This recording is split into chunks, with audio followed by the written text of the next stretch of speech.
Hey, it's Robert with Clean Pool and Spa, and today we're going to talk about saltwater pool maintenance. And if you haven't already, please consider subscribing and clicking that like button. Now, some of the benefits of having a salt pool are, number one, it does make the water feel better. And number two, no adding, storing, or buying chlorine. That is a huge benefit. Now, even though salt pools are really great, there's still some things we need to do to keep our pools and systems running at peak performance. And number one is this: take our chemical readings twice per week during the swimming season and once per week during the off season.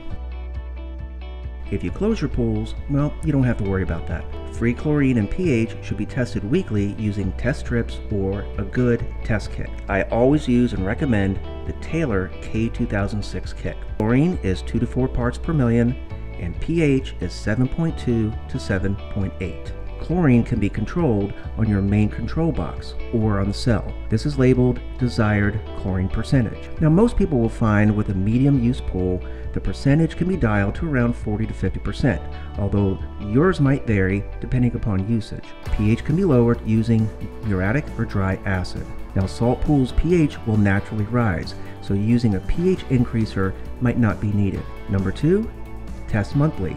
Your stabilizer, or CYA, which is cyanuric acid, alkalinity, calcium hardness, and salt.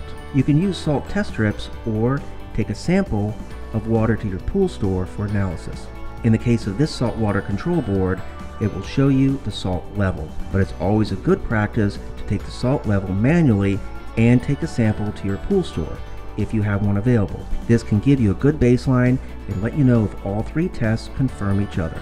Number three is brush and vacuum. Brushing your pool will remove debris and dead algae from the surface and keep it in the water to be filtered and backwashed out. Vacuuming is going to remove all the residual dirt from the bottom of the pool and keep your pool clean. Number four, clean your filter. Cleaning the filter removes the dirt and debris. Now, for sand and DE filters, we're going to want to backwash until the water runs clear, which is normally about 1.5 to 2 minutes, and then a good rinse for about 15 seconds. This rinses the line of any residual dirt. Now, for cartridge filters, we spray them off. Never use a power washer, as added power can damage the pleats. Number five, inspect and or clean the cell every 3 months. We want to inspect and clean the cell every 3 months. This means to open the cell up and visually inspect it. In the case of this Hayward model, it says right here on the end cap in all caps. Now, if you live in a place with hard water, this step is really important. Also, on the control board, it has a service light right here where it says inspect cell. Inspect the inside of the cell for scaling and debris. If needed, you can clean the cell with a 4-to-1 mixture of muriatic acid and water. You can use a very soft bristle brush and avoid using anything metal such as a scraper or wood. This could damage the plates inside. Always follow the manufacturer's recommendations when cleaning your cell. Number six, remove debris from the top of the pool. Using a wide mouth leaf rake, remove all the debris from the top of the pool.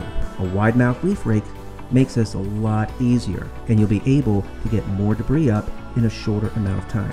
Number seven, clean out the skimmer basket and the pump baskets. Your skimmer basket catches debris floating on top of the pool. This should be cleaned out as needed. It's good practice to inspect it once per week or more, depending upon if you have trees or shrubs around your pool. Your pump pot basket should be checked just as often or more, depending upon the amount of debris in your pool. And if we do these 7 things, your saltwater pool will always be perfectly balanced, perfectly clear, and ready to swim in.